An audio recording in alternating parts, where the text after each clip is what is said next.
semua kita pasti menginginkan sebuah hal yang namanya keajaiban atau mujizat. Tidak ada orang di dunia ini sebetulnya yang normal yang tidak berharap kalau memang ada peluang untuk mengalami mujizat dan keajaiban. Mengapa tidak? Sebagai orang percaya kepada Tuhan, kita percaya bahwa mujizat itu adalah sesuatu hal yang normal, bukan sesuatu hal yang aneh, bukan sesuatu hal yang harus kita tolak. Di dalam Alkitab ada banyak sekali kisah-kisah mujizat yang terjadi, yang Tuhan kerjakan dalam kehidupan orang-orang percaya. Banyak sekali orang yang berdoa kepada Tuhan ketika mereka mengalami pergumulan, mereka mengalami sakit penyakit, dan mereka berdoa memohon mujizat daripada Tuhan, dan itu terjadi keajaiban, terjadi kesembuhan, terjadi pertolongan Tuhan di dalam kehidupan mereka. Karena apa? Karena di dalam Alkitab bagi orang percaya, mujizat itu adalah merupakan anugerah Tuhan yang menjadi hak kita, orang-orang percaya. Tuhan sudah memberikan itu, Tuhan sudah mengaruniakan keajaiban, dan kita sebagai orang percaya seharusnya dapat mengalami mujizat atau setiap hari bisa berjalan di dalam keajaiban Tuhan. Namun ada satu hal yang harus kita perhatikan, bahwa mujizat itu sekalipun itu adalah hak kita orang percaya, tetapi kebanyakan mujizat itu terjadi justru bukan ketika kita menuntut hak kita, tetapi justru ketika kita melakukan tanggung jawab yang ditugaskan atau dibebankan Tuhan kepada kita. Banyak tanggung jawab kita sebagai orang percaya. Ya minimal yang paling umum adalah tanggung jawab untuk melakukan perintah Tuhan, tanggung jawab untuk melakukan kebenaran, tanggung jawab untuk melakukan sesuatu yang dikatakan, dituliskan di dalam firman Tuhan. Karena orang yang berbahagia adalah mereka yang mendengar firman Tuhan dan yang melakukannya. Itu adalah tanggung jawab. Nah, ketika saudara membiasakan diri saudara untuk lebih terfokus kepada melakukan perintah Tuhan, melakukan tanggung jawab saudara kepada Tuhan daripada sekedar menuntut hak. Walaupun menuntut hak itu meminta hak kita, misalnya hak untuk disembuhkan, itu baik. Tetapi kalau kita fokus kepada tanggung jawab kita untuk melakukan kebenaran, melakukan perintah Tuhan, melakukan firman Tuhan, maka justru di situ kita akan lebih sering melihat mujizat dan mengalami keajaiban di dalam kehidupan kita. Karena di Alkitab kalau saudara lihat, saudara, kebanyakan mujizat-mujizat dan keajaiban-keajaiban besar itu terjadi ketika umat-umat Tuhan melangkah dalam visi, dalam apa yang diperintahkan oleh Tuhan, dalam tanggung jawabnya untuk melakukan sesuatu yang diperintahkan Tuhan. Jadi sekali lagi ya, mujizat itu adalah hak kita, orang yang percaya. Kalau saudara memiliki iman, pasti saudara berhak untuk mengalami mujizat dan keajaiban. Namun sekali lagi, mujizat itu paling sering terjadi justru ketika kita melakukan perintah-perintah Tuhan, atau ketika kita melakukan tanggung jawab kita di dalam melakukan firman Tuhan, bukan di saat kita lebih banyak menuntut hak kita. Walaupun mujizat keajaiban itu adalah hak kita juga. Oke, untuk lebih jelas saudara kita melihat hal ini, mari kita akan membaca firman Tuhan. Oke, kita akan baca firman Tuhan di dalam Matius 17 ayat 24 sampai ayat yang ke-27. Di situ dikatakan Yesus membayar bea untuk bait Allah. Ketika Yesus dan murid-muridnya tiba di Kapernaum, datanglah pemungut bea bait Allah kepada Petrus dan berkata, "Apakah gurumu tidak membayar bea 2 dirham itu?"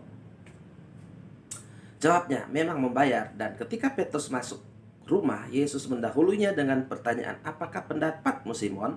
Dari siapakah raja-raja dunia ini memungut bea dan pajak? Dari rakyatnya atau dari orang asing?"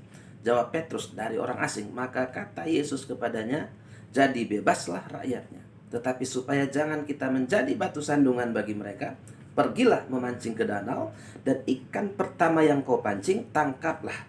Dan bukalah mulutnya, maka engkau akan menemukan mata uang 4 dirham di dalamnya. Ambillah itu dan bayarkanlah kepada mereka, bagiku dan bagimu. Ini kisah yang sangat menarik ya. Kisah yang sangat menarik bahwa Kristus dan murid-murid tiba-tiba di sini dikatakan bahwa dituntut untuk membayar biaya bait untuk bait Allah. Padahal sebetulnya secara logika atau secara hukum pada waktu itu ya mereka tidak perlu membayar. Karena mereka adalah rakyat. Mereka punya hak, diberi kebebasan untuk tidak melakukannya, tidak membayar biaya bait Allah. Namun di sini Yesus mengatakan kepada Petrus, ikuti saja keinginan mereka. Tidak usah menuntut hak kita, tetapi di sisi yang lain Tuhan Yesus memberikan satu pemahaman bahwa kita bukan hanya diperintahkan Tuhan untuk menuntut hak-hak kita, menuntut keadilan dan sebagainya, tetapi yang terlebih penting di situ Tuhan memerintahkan kita supaya menjadi saksi, menjadi terang, tidak menjadi batu sandungan bagi orang lain. Maka Yesus berkata kepada Petrus, ya sekalipun kita punya hak untuk tidak melakukan apa yang mereka minta dari kita, kita punya hak, tetapi ingat bahwa kita juga punya tanggung jawab, dan itu yang lebih tinggi. Kita memiliki tanggung jawab kerajaan Allah, yaitu untuk menjadi terang, untuk menjadi saksi. Dan salah satu kriteria untuk bisa menjadi saksi adalah kita harus menjaga sikap kita sehingga tidak menjadi batu sandungan bagi orang lain. Tidak menjadi batu sandungan bagi orang lain. Walaupun dalam melakukannya, mungkin kita akan mengorbankan beberapa hak dalam kehidupan kita. Namun saudara ingat, misi Kristus itu lebih penting. Perintah Allah itu lebih penting untuk menjadi saksi, untuk menjadi orang-orang yang mempermuliakan nama Tuhan. Mereka melihat hal apa yang kita lakukan itu baik. Mereka tidak tersandung dengan kelakuan kita. Maka saudara akan melihat bahwa ketika hal yang Tuhan perintahkan, tanggung jawab yang Tuhan limpahkan kepada kita, kita lakukan dengan penuh integritas, maka saudara akan lihat bahwa hak-hak kita mungkin kita abaikan, beberapa hak kita ya. Namun kita akan melihat justru akan terjadi keajaiban di situ. Mungkin saja kita kehilangan hak, ya beberapa hak, bukan karena dirampas ya, karena kita rela untuk mengorbankan hak kita. Tetapi pengorbanan seperti ini akan berbuah keajaiban, dan keajaiban yang diterima dari mengorbankan hak kita itu lebih besar daripada kehilangan hak kita. Nah, kalau saudara baca pembacaan ini luar biasa, bahwa Yesus katakan ya supaya tidak jadi sandungan, bayar. Dan ayat 27 di situ dikatakan Yesus perintahkan ya kepada Petrus, tetapi supaya jangan kita menjadi batu sandungan bagi mereka, pergilah memancing ke danau, ya, karena mereka itu nelayan ya, maka pencaharian mereka itu biasanya seperti itu, ke danau mencari ikan. Dan di sini Tuhan bilang pergi, cari sesuatu lah, kerjakan sesuatu untuk mendapatkan uang untuk membayar biaya bait Allah. Dan Yesus bilang, pergilah memancing ke danau, dan ikan pertama yang kau pancing, tangkaplah dan bukalah mulutnya, maka engkau akan menemukan mata uang 4 dirham di dalamnya. Ambillah itu dan bayarkanlah kepada mereka, bagiku dan bagimu juga. Ini luar biasa saudara. Tuhan memerintahkan Petrus dalam rangka untuk menunaikan tanggung jawab, menjadi terang bagi banyak orang. Maka Tuhan menyuruh Petrus untuk menggunakan skillnya, menggunakan kemampuannya menggunakan kelebihannya, yaitu sebagai seorang nelayan untuk menangkap ikan. Nah, saudara, itu menarik bahwa ketika uh, uh, Petrus menangkap ikan, Yesus katakan, maka di dalam ikan yang didapat dipancing itu ada uang yang uh, sesuai jumlahnya untuk membayar biaya bait Allah, baik bagi Petrus maupun bagi Yesus. Nah, yang menarik di sini saudara-saudara lihat, ketika Petrus melakukan sesuatu, Tuhan mengurapi skillnya, Tuhan mengurapi tindakannya, sehingga tindakannya berbuah bukan saja seimbang dengan kemampuannya, tapi lebih dari itu. Sebagai seorang nelayan yang punya skill untuk menangkap ikan, ketika dia memancing, dia dapat ikan. Tetapi saudara lihat, yang dia peroleh bukan saja ikan yang kalau dijual ya mungkin tidak seberapa ya, tetapi di dalam ikan itu tersembunyi biaya untuk bayar biaya bait suci. Nah, ini sangat menarik, saudara. Ketika Petrus bertindak untuk melakukan perintah Kristus, maka terjadilah keajaiban. Jadi saudara, ini berlipat ganda, bukan hanya ikannya yang dijual dan dapat uang, tetapi di dalam ikan itu juga ada uang. Nah, apa yang kita bisa tarik kesimpulan di sini, bahwa keajaiban-keajaiban Tuhan itu seringkali secara spontan terjadi dengan luar biasa ketika kita melaksanakan tanggung jawab kita, yaitu tanggung jawab yang diembankan oleh Kristus kepada kita. Jadi saudara, intinya saudara, kalau saudara ingin menikmati keajaiban, menikmati mujizat-mujizat yang lebih besar, jangan selalu saudara menuntut. Bukan berarti saya mengatakan kita tidak perlu berdoa untuk menerima mujizat-mujizat keajaiban, bukan saudara. Tetapi yang saya katakan, ketika kita melakukan sesuatu berdasarkan tanggung jawab, kita punya integritas untuk mengerjakan semua perintah-perintah Kristus, amanat Kristus kepada kita untuk menjadi saksi, maka saudara akan lihat ada mujizat spontan yang bahkan tidak pernah kita duga dan tidak pernah kita minta akan terjadi. Bukan berarti ketika kita mengejar dan menuntut hak tidak terjadi sesuatu, Tuhan tidak memberikan sesuatu. Bukan berarti ketika kita berdoa Tuhan tidak menjawab. Ketika kita dalam kekurangan berdoa, bukan berarti Tuhan tidak memenuhinya. Itu pasti, saudara. Karena hak kita terjamin di dalam Tuhan. Namun kalau kita melakukan tanggung jawab lebih daripada kita menuntut hak, maka kita akan memperoleh sesuatu yang lebih besar daripada pengejaran kita akan hak, daripada ketika kita menuntut keadilan dan sebagainya yang menjadi bagian kita, atau kita memperjuangkan hak-hak kita sesuai dengan janji Allah. Memperjuangkan hak-hak kita tidak salah. Namun saudara melihat ada sesuatu yang lebih besar ketika kita mendahulukan untuk melakukan tanggung jawab kita terhadap orang lain, terhadap dunia, karena itu perintah Allah supaya kita menjadi saksi. Kita punya integritas untuk melakukannya, maka kita akan melihat keajaiban-keajaiban akan menyertai secara spontan, bahkan di saat kita tidak menduga sekalipun hal itu akan terjadi. Maka saudara, kehidupan kekristenan kita yang berkemenangan, yang melihat mujizat yang luar biasa adalah kehidupan yang kita jalani dengan penuh integritas, yaitu integritas untuk mengerjakan, untuk menunaikan semua tanggung jawab yang dibebankan oleh Tuhan. Makanya saudara akan melihat banyak sekali keajaiban Tuhan ketika saudara melakukan panggilan saudara secara konsisten. Ketika saudara melakukan semua perintah Tuhan dengan penuh integritas dan tanggung jawab.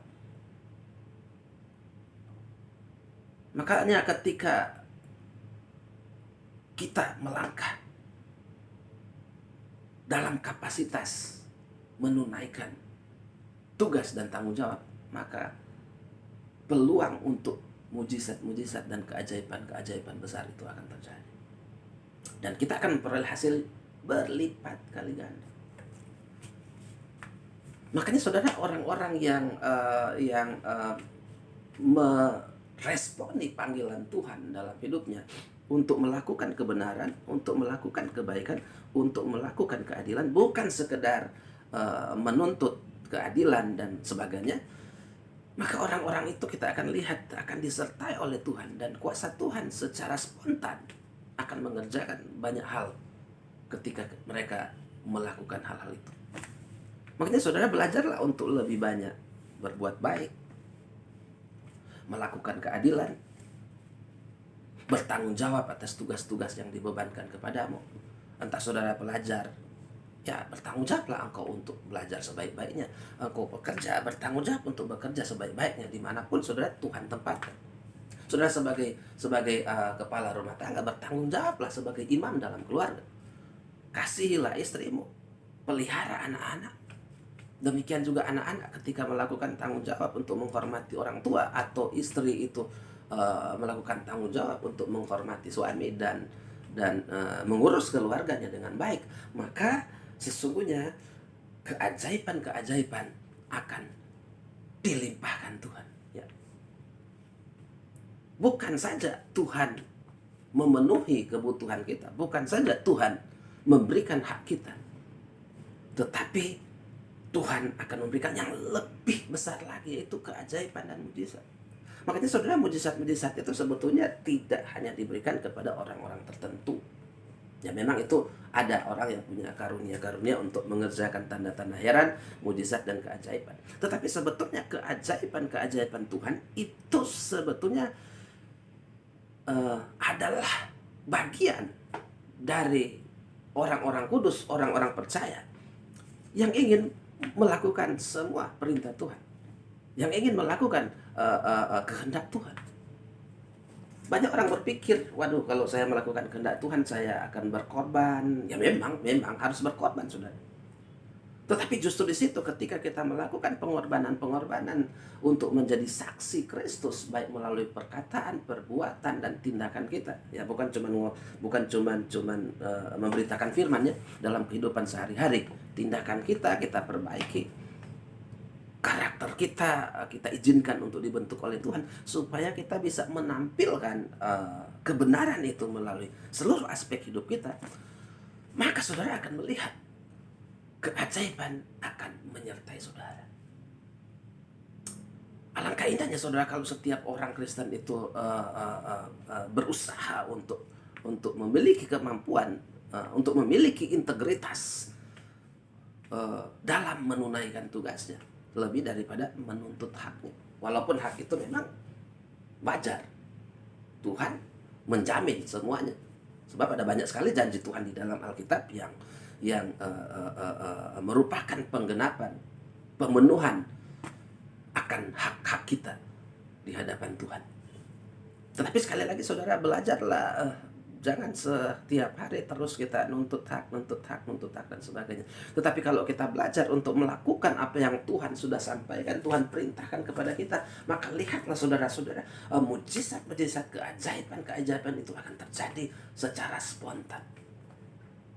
Jadi pengejaran kita akan mujizat itu tidak salah. Pengejaran akan keajaiban itu tidak salah untuk memenuhi kebutuhan kita. Entah kita sakit dan Tuhan menyembuhkan dengan mujizat, entah kita kekurangan keuangan dan Tuhan mengerjakan mujizat dengan sebuah hal yang mengejutkan.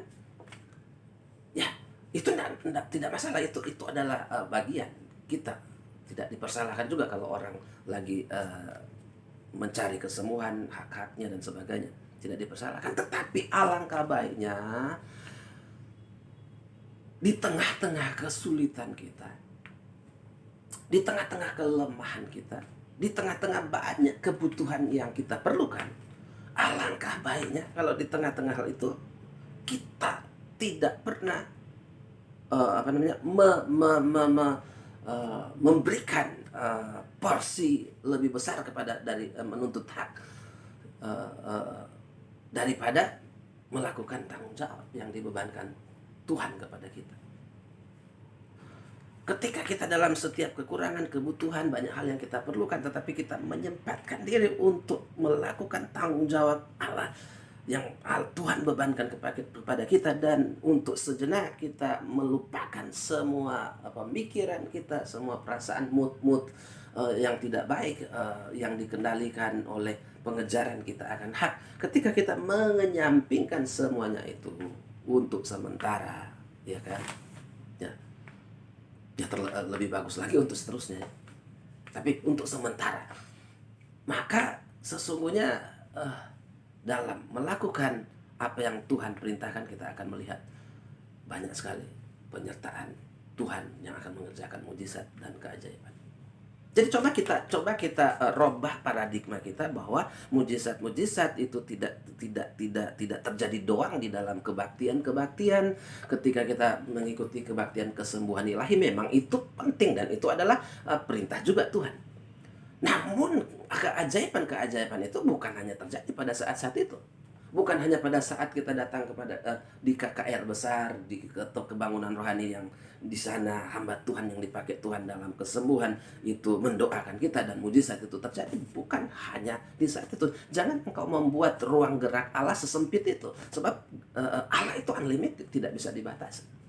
Namun di sini kita melihat mujizat itu justru terjadi. Dan kalau saudara melihat firman Tuhan, banyak kali mujizat itu justru terjadi bukan di dalam konteks seperti yang saya sebutkan tadi, sekedar cuma di dalam ibadah, walaupun itu memang bagian dari pekerjaan Allah. Tetapi yang lebih sering kita lihat adalah ketika murid-murid, ketika nabi-nabi, ketika orang-orang kudus itu melakukan bagian mereka dalam menunaikan tanggung jawab mereka menjadi saksi bagi Tuhan, maka mujizat dan keajaiban itu terjadi secara spontan dan otomatis. Perjalanan bangsa Israel, perjalanan gereja Tuhan, saudara akan baca banyak kali terjadi mujizat. Kalau saudara baca di Alkitab, ketika mereka menginjil, orang-orang Israel ketika mereka melakukan perintah Tuhan, taat kepada perintah Tuhan, banyak mujizat yang terjadi. Rasul-rasul, orang-orang percaya gereja Tuhan, kalau saudara baca di Alkitab, itu ketika mereka menunaikan tugas menjadi terang, memberitakan Injil, maka mujizat spontan terjadi tanpa kadang-kadang mereka duga.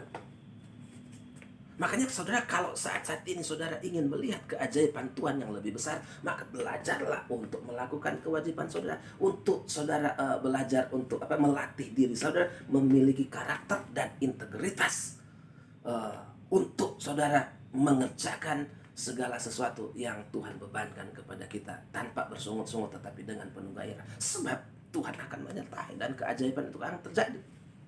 Tanpa sadar seperti Petrus, ya, melihat mujizat yang luar biasa. Dan ketika saudara melakukan tanggung jawab saudara, maka tanpa sadar tiba-tiba Tuhan turun menyembuhkan saudara ketika saudara sakit. Tiba-tiba keuangan saudara tiba-tiba datang tanpa saudara cari uang. Bukan berarti saudara sebagai kepala rumah tangga atau ibu rumah tangga atau kita sebagai anak atau siapapun kita, bukan berarti kita tidak perlu cari uang. Salah saudara. Jangan saudara menginterpretasikan seperti itu. Tetapi maksud saya adalah tanpa saudara mencari apa yang namanya uang itu, ya, ketika saudara melakukan panggilan saudara dengan penuh tanggung jawab, entah saudara sebagai karyawan, ya memang saudara akan digaji. Tetapi mujizat keajaiban itu terjadi bukan sekedar saudara berharap pada gajimu. Kalau engkau melakukan kehendak Allah di tempat kerjaanmu, maka sesungguhnya Tuhan akan memberkati engkau. Bukan karena saudara mencari berkat, bukan, tetapi karena tanggung jawab saudara untuk menjadi saksi di tempat kerja. Maka engkau akan mengalami penyertaan Tuhan, mengalami pemeliharaan Tuhan. Hidupmu, apa yang engkau dapatkan tidak sekedar gajimu saja, tetapi lebih dari itu. Banyak kesempatan, banyak momen-momen, banyak kejadian-kejadian di mana Tuhan memelihara hidupmu dengan mujizat dan keajaiban. Seperti itu. Kita tidak akan hidup lagi sekedar sesuai dengan skill kita. Kalau saudara lihat, Petrus melakukan mempergunakan skillnya, mempergunakan kemampuannya untuk memancing ikan. Tetapi ketika dia dapat, bukan hanya ikannya yang dia dapat, Artinya tidak hanya sesuai dengan skillnya, kalau dia dapat ikan ya dijual harganya berapa seperti itu. Tetapi lebih dari itu, di dalam ikan itu ada uang di situ. Artinya berlipat ganda. Ketika ikan ini dijual pun pasti akan ada hasil, ya pastilah. Tetapi lebih dari itu, ada uang di dalamnya, ada keajaiban. Jadi engkau hidupmu tidak terbatas lagi dari gajimu, ya walaupun engkau tetap harus bertanggung jawab menafkahi keluarga dengan bekerja, tetapi hidupmu tidak terbatas. Tuhan menafkahi keluargamu tidak terbatas dengan uang yang kau peroleh dari hasil gajimu, tetapi dari keajaiban Tuhan. Di dalam profesi apapun juga. Engkau sebagai mahasiswa yang lagi belajar, engkau akan mendapat kepintaran lebih. Bukan sekedar karena saudara rajin belajar. Memang saudara harus rajin belajar. Tetapi kalau pengejaranmu hanya sekedar rajin supaya saudara dapat nilai bagus, dipuji orang, saudara berhasil, masa depanmu berhasil, bukan sekedar itu. Tetapi engkau belajar supaya engkau menjadi saksi, tidak menjadi batu sandungan. Kalau saudara malas belajar dan nilaimu juga anjlok, kan itu tidak menjadi kesaksian bahwa saudara anak Tuhan, bahwa Tuhan kita itu dahsyat, memberikan kita hikmat. Bukan juga seperti itu. Tetapi kalau kita motif kita bukan sekedar untuk jadi pandai, tetapi supaya kita jadi saksi, tidak jadi batu sandungan, ya, membuat image orang, guru dan sebagainya, dosen dan sebagainya, teman-teman baik terhadap kita, maka kita sudah melakukan tanggung jawab menjadi saksi. Dan ingatlah, mujizat akan terjadi. Dan Anda akan melihat bahwa masa depanmu tidak terbatas karena pendidikanmu. Ya oke, engkau harus mengejar pendidikan setinggi apa yang Tuhan izinkan, sejauh pintu yang Tuhan bukakan. Namun masa depanmu tidak hanya terbatas dengan itu, ada yang lebih besar. Engkau akan mendapatkan sebuah anugerah Tuhan yang luar biasa ketika engkau melakukan semua tanggung jawabmu di dalam belajar itu untuk menjadi saksi Kristus. Maka akan lihat hidup dan keberhasilanmu bukan hanya sekedar nilai yang engkau peroleh, tetapi lebih dari itu. Apa yang tidak engkau duga, kesempatan yang tidak akan engkau duga, semuanya akan terjadi. Semua kita, bahkan hamba-hamba Tuhan. Kalau kita melayani Tuhan, jangan terlalu banyak menuntut hak. Jangan terlalu banyak sedikit-sedikit, Tuhan, saya ini mau pelayanan gini, tolong gini. Ya bukan berarti salah ya. Tapi jangan terfokus ke situ. Kalau saudara sebagai seorang hamba Tuhan, jangan menuntut hak supaya saudara diperhatikan oleh jemaat-jemaatmu dan sebagainya, supaya jemaat bertanggung jawab dalam keuanganmu dan sebagainya. Jangan. Karena Tuhan itu lebih dari sekedar itu. Sekedar Tuhan lebih dari manusia yang bisa memenuhi semua kebutuhan. Demikian juga dengan umat-umat Tuhan, dengan jemaat Tuhan. Jangan terlalu banyak menuntut hak supaya pemimpin rohanimu itu memanjakan engkau, memperhatikan engkau dan sebagainya. Ya memang itu penting. Tetapi alangkah baiknya ketika engkau, walaupun engkau seorang jemaat, tetapi engkau berpikir, saya ini harus melakukan tanggung jawab saya sebagai jemaat dengan baik. Saya harus pergi walau ada Zoom, saya harus mendengarkan dan sebagainya. Saya juga harus bertindak dengan iman, tidak harus menjadi orang-orang Kristen yang cengeng dan manja, tetapi saya mulai belajar untuk melayani Tuhan dalam konteks karunia dan panggilan saudara, dalam konteks kelebihan-kelebihan yang Tuhan anugerahkan kepadamu, maka engkau akan melihat mujizat.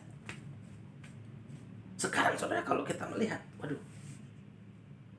banyak kalangan, baik dari anak-anak, orang tua, ya dari engkau mau PNS, mau karyawan swasta, mau dia pengangguran, mau dia orang kaya dan sebagainya, itu banyak kali saat-saat ini itu lebih banyak menuntut hak daripada melakukan tanggung jawab. Sehingga kadang-kadang gereja Tuhan itu sudah tidak lagi melihat keajaiban Tuhan sebesar apa yang kita lihat pada masa-masa di Alkitab. Padahal sebetulnya janji-janji Tuhan untuk kita melihat mujizat yang besar itu masih ada sampai hari ini. Namun janji Tuhan itu yang terbesar bukan kita peroleh ketika kita menuntut hak, tetapi justru ketika kita melakukan tanggung jawab yang Tuhan ingin kita kerjakan, melakukan kehendak Allah.